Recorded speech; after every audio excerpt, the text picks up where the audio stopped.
વલ્લભને શ્રી મહાપ્રભુજીને વિનંતી કરું કે આ 3 દિવસ આપ મારા હૃદયમાં બિરાજો અને આપને જે આજ્ઞા કરવી છે એ આપ આ વૈષ્ણવને આજ્ઞા કરો. જો આપણા ત્યાં પાત્રતા વગર ક્યારે કોઈને કંઈ મળતું જ નથી. આપણે આજે અહીંયા તમે આયા છો ને આ ખુરશીમાં તમે બેસેલા છો તો એવું ના માનતા કે તમે આયા છો. વલ્લભના ગુણગાન શ્રવણ કરવાના પાત્ર તમે છો તો વલ્લભે સ્વયં તમને અહીંયા બોલાયા છે. આટલી ગરમી હોય, આટલી ગરમીમાં આપણે ઘરની બહાર નીકળતા પહેલા 2 વખત વિચારીએ કે જવું કે નહીં. ઠંડક થાય 6 વાગે પછી નીકળીએ, એવામાં 3 સાડા 3 વાગે આપણે અહીંયા આવી ગયા. આ તમે નથી આયા, વલ્લભ પ્રત્યેનો પ્રેમ તમને અહીંયા લઈ આવ્યો છે. અને વલ્લભને એ જ વિનંતી કરવી કે વલ્લભ આપના પ્રત્યેનો પ્રેમ, કેમ કે આપણા પુષ્ટિ ભક્તિ માર્ગમાં વલ્લભ સિવાય કંઈ થઈ શકતું જ નથી. આપણને ભ્રમસંબંધ કોણ આપે? તો ભ્રમસંબંધ પણ મહાપ્રભુજી આપે. આપણને ઠાકોરજી કોણ પધરાઈ આપે? તો ઠાકોરજી પણ શ્રી વલ્લભ પધરાઈ આપે. આપણને ઠાકોરજીની સેવા કોણ શીખવાડે? તો ઠાકોરજીની સેવા પણ વલ્લભ શીખવાડે. ઠાકોરજીને ભોગ ધરીએ તો એ ભોગમાં પણ કોની કાની આપીએ? તો શ્રી વલ્લભની કાની આપીએ. સત્સંગ કરવાનો હોય, અધ્યયન વાંચન કરવાનું હોય તો કોના ગ્રંથનું વાંચન કરીએ? તો શ્રી વલ્લભના ગ્રંથનું વાંચન કરીએ. જ્યારે આપણને ક્યાંક મનમાં થાય કે મારે યાત્રામાં જવું છે, બેઠકજીમાં જવું છે, તો કોના બેઠકજીમાં જાળી સંસ્પર્શ કરીએ? તો શ્રી વલ્લભમાં. અને જ્યારે છેલ્લે 100 વર્ષ પરિપૂર્ણ થાય અને જ્યારે લીલામાં જવાનો સમય આવે તો કોની કૃપાથી લીલામાં જઈએ? તો શ્રી વલ્લભની કૃપાથી. તો આપણા પુષ્ટિ ભક્તિ માર્ગમાં વલ્લભની કૃપા વિના કંઈ થતું જ નથી. અને આજે મને પોતાને એક એવો અવસર પ્રાપ્ત થયો કે હું વલ્લભના ગુણગાન કરી શકું. દયારામભાઈ કે જેના પર વાલ ઘણો વ્રજપતિને આવે તેના મુખે વલ્લભ નામ લેવડાવે. તો આજે તો હું પણ ભાગ્યશાળી છું અને આપ પણ ભાગ્યશાળી છો કે આપણા બંને પર શ્રી વલ્લભની ઠાકોરજીની કૃપા થઈ છે. અને મનમાં પ્રશ્ન થયો કે વલ્લભના ગુણગાન કરવા છે તો એનો આધાર કયો લઈએ? જ્યારે તાજી અને નાયનાએ આજ્ઞા કરી કે આ વર્ષે શ્રી મહાપ્રભુજીનો ઉત્સવ આવી રહ્યો છે, ચાલુ દિવસો છે, વીકડેઝ છે, તો બધાને મનમાં થયું કે વીકડેઝમાં વૈષ્ણવ આવશે કે નહીં? વીકેન્ડ હોય તો બધાને કન્વિનિયન્સ હોય, બધા આવી શકે, પણ વીકડેઝમાં આવશે કે નહીં? તો ત્યારે તાજીએ બહુ સરસ આજ્ઞા કરી કે વીકેન્ડ હોય કે વીકડે હોય, વલ્લભીય લોકો જે હશે, વલ્લભના પ્રેમી હશે, એને કંઈ રોકી શકશે નહીં. અને મને મારા સામે બધા જ વલ્લભીય અને બધા જ વલ્લભ પ્રેમી વૈષ્ણવ મને દેખાઈ રહ્યા છે. તો મનમાં થયું કે વલ્લભના જ્યારે ગુણગાન કરવા છે તો ગુણગાન કયા આધાર પર કરીએ? શું લઈએ કે જેનાથી વલ્લભનો ગુણગાન આપણે કરી શકીએ? કેમ કે વલ્લભનો પોતાનો જીવન ચરિત્ર પણ એટલો વિશાળ છે કે વલ્લભના મહાપ્રભુજીના જીવનના અનેક પ્રસંગના પણ ગુણગાન કરીએ તો એ આપણા 3 દિવસ થઈ જાય. પણ મનમાં થયું કે એવું તો શું ગુણગાન કરીએ? તો ત્યારે તાજીએ મને નાનકડી હિન્ટ આપી કે જો વલ્લભના ગુણગાન કરવા હોય તો જે વલ્લભના 108 નામ જે સર્વોત્તમજીમાં છે, જો એના આધારે ગુણગાન કરો તો એનાથી સર્વશ્રેષ્ઠ કંઈ નથી. તો જો તમે એક વસ્તુ સમજજો કે ઘણા બધા વૈષ્ણવને ખ્યાલ હતો કે આ વખતે જે 3 દિવસના સત્ર છે, 2 દિવસ જે ગુણગાન થવાના છે એ સર્વોત્તમજીના આધાર પર જ થવાના છે. તો આ વખતે આપણે વલ્લભ ગુણગાન કેમ કહ્યું? સર્વોત્તમ રસપાન કે સર્વોત્તમ ગુણગાન કથા કેમ નથી રાખી? જો સર્વોત્તમજીનો આધાર લઈએ છીએ તો સર્વોત્તમ ગુણગાન કે સર્વોત્તમ રસપાન કેમ નહીં? કેમ કે એક વસ્તુ તો બહુ ધ્યાનથી સમજીએ કે સર્વોત્તમમાં 35 શ્લોક છે. કોઈનું સામર્થ્ય નથી કે 2 દિવસમાં 35 શ્લોક પરિપૂર્ણ કરી શકે.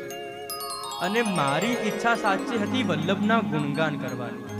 જો ગાડી દોડાવી હોય ને તો 1 દિવસમાં પણ સર્વોત્તમ હું પૂર્ણ કરી શકું છું. પણ આપણે તો સર્વોત્તમજીના આધાર પર વલ્લભને સમજવા આવ્યા છીએ. આપણી કડી વલ્લભ સાથે જોડવા આવ્યા છીએ.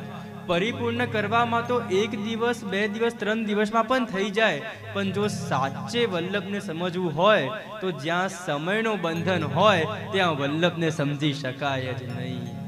કેટલા બધા વિદ્વાનો, કેટલા બધા વૈષ્ણવ, કેટલા બધા ભગવદીઓ વલ્લભને સમજવા માટેના વર્ષોના વર્ષો જીવન કાઢી નાખે છે, જીવન નીકળી જાય છે.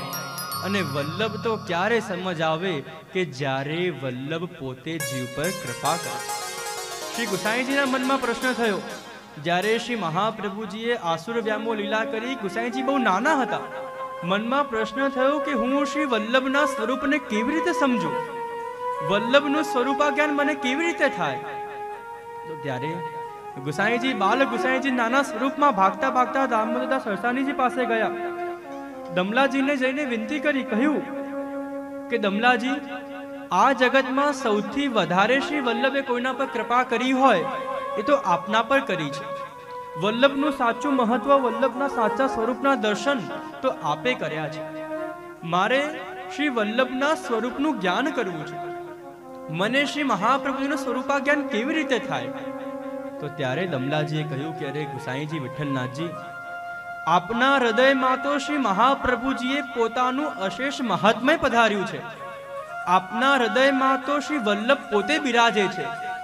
આપ શ્રીનું સ્મરણ કરો, આપ શ્રીનું ધ્યાન ધરો, અને એ ધ્યાન ધરવા માત્રમાં, એ સ્મરણ કરવા માત્રમાં શ્રી વલ્લભ આપના પર એવી કૃપા થશે કે આપને શ્રી વલ્લભનું સ્વરૂપા જ્ઞાન થશે. ત્યાં શ્રી ગુસાઈજી એક સ્થાન ધારણ કર્યું. એ સ્થાન ધારણ કરીને શ્રી વલ્લભનું નામ સ્મરણ કરે, વલ્લભનું ધ્યાન ધરે, વલ્લભનું સ્મરણ કરે.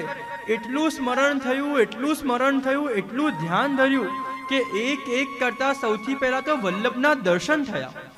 અને જ્યાં વલ્લભના દર્શન થયા, ગજગતિ ચાલ ચાલે શ્રી વલ્લભ, કે એવી ચાલ કે દર્શન કરવા માત્રમાં રોમ રોમમાં આનંદ થાય. અને એ શ્રી વલ્લભ ચાલતા ચાલતા ચાલતા શ્રી ગુસાઈજીના હૃદયમાં બિરાજી ગયા. અને જ્યાં ગુસાઈજીના હૃદયમાં શ્રી વલ્લભ બિરાજ્યા, અને એ બિરાજ્યા પછી એવું ધ્યાન ધર્યું કે એક એક લીલા શ્રી વલ્લભની લીલાના દર્શન થાય. જ્યાં એક એક લીલાના દર્શન થાય અને ત્યાં ગુસાઈજીના મુખારવિંદથી એક એક નામ પ્રગટ થાય. દર્શન કરવા માત્રમાં જ પ્રથમ નામ પ્રગટ થયું કે આનંદાય નમઃ, કે એવું આનંદ સ્વરૂપ કે જેમને જોવા માત્રમાં રોમ રોમમાં આનંદ થઈ જાય. અને એટલું આનંદ, એટલું આનંદ, એટલું આનંદ કે આનંદ રોકાય જ નહીં. અને પછી કહે પરમાનંદાય નમઃ. એક એક કરીને ગુસાઈજીને જેમ જેમ લીલાના દર્શન થયા, એમ એમ એક એક કરતા 108 નામ પ્રગટ થયા. અને આ 2 દિવસ શ્રી ગુસાઈજી રચિત 108 નામ જે શ્રી મહાપ્રભુજીના છે એના ગુણગાન કરવાના છે. પુષ્ટિ માર્ગીય જીવો માટે, વલ્લભીય વૈષ્ણવ માટે સર્વોત્તમ સ્તોત્ર એ ખાલી સ્તોત્ર નથી. સર્વોત્તમ એટલે શું? કે જે સર્વથી ઉત્તમ હોય, સર્વત્ર ઉત્તમ હોય અને સર્વમાં ઉત્તમ હોય એને સર્વોત્તમ કહેવાય. ઘણા ટીકાકારો, ઘણા પ્રાચીન વલ્લભ કુલના બાળકો તો સર્વોત્તમ સ્તોત્રના એવા ગૂઢ ગૂઢ રહસ્ય આપણને કહે છે કે જો એ અત્યારે હું પ્રગટ કરવા જઈશ તો આપણે ઘણા વિષયાંતર થઈ જઈશું. કેમ કે એટલા બધા સર્વોત્તમજીના રહસ્ય છે. પુષ્ટિ માર્ગીય જીવો તો ક્યારેય પણ કોઈ પણ સ્તોત્ર કે કોઈ પણ ક્રમ ફલની અપેક્ષાથી કરતા જ નથી. પણ ઘણા ટીકાકારો એવં ઘણા પ્રાચીન વલ્લભ કુલના બાળકો આજ્ઞા કરે કે સર્વોત્તમ સ્તોત્ર એ તો પુષ્ટિ માર્ગીય વૈષ્ણવની ગાયત્રી છે. જેમ કોઈ બ્રાહ્મણ હોય અને એ બ્રાહ્મણ જો ગાયત્રી ના કરે તો એના અંદરનું બ્રાહ્મણ તત્વ જતું રહે. એ જ પ્રકારે આપણે વલ્લભીય છીએ, વૈષ્ણવ છીએ, અને જો આપણે નિત્ય સર્વોત્તમના પાઠ ના કરીએ તો આપણા અંદરનું વૈષ્ણવ તત્વ પણ જતું રહે. મને તો પૂરો વિશ્વાસ છે મારા સામે બેસેલા બધા જ વૈષ્ણવ નિત્ય સર્વોત્તમ સ્તોત્ર કરે જ છે. અને જો ના કરતા હોય તો આજે મારી આજ્ઞા છે કે કાલથી શરૂ કરી દેજો. સર્વોત્તમ તો આપણા પુષ્ટિ માર્ગે વૈષ્ણવની ગાયત્રી છે. આપણે સર્વોત્તમના પાઠ ના કરીએ તો આપણા અંદર રહેલો વૈષ્ણવ તત્વ પણ દૂર થઈ જાય. અને મને તો ઘણી વખત બહુ હસી આવે કે વૈષ્ણવ શું કરે.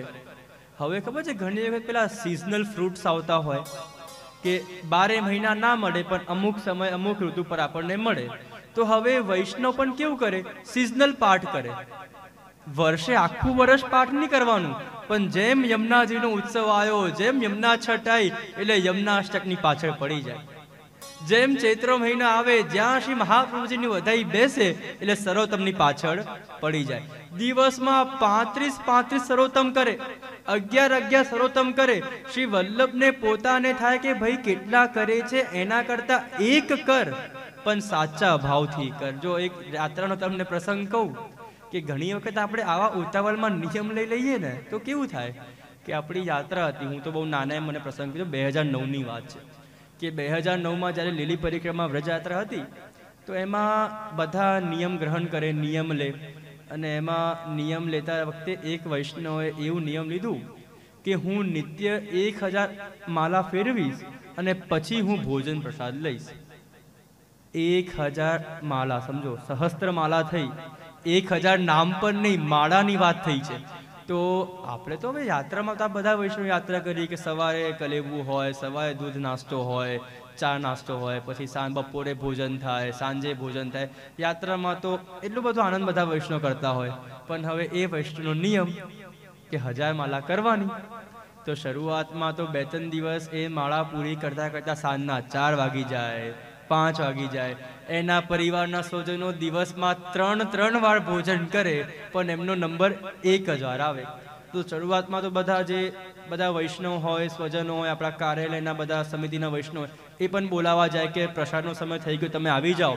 ના, મારી માળા બાકી છે, હું માળા કરીને આવીશ. તો 3-4 દિવસ તો બધા બોલાવા જતા, પણ પછી બોલાવા જવાનું પણ બંધ થઈ ગયું. કેમ કે માળા પૂરી ના થાય તો કેવી રીતે આવે? તો 4-5 દિવસ થયા, મનમાં થયું કે આ નિયમ મેં ઉતાવળમાં લેવાઈ ગયો છે.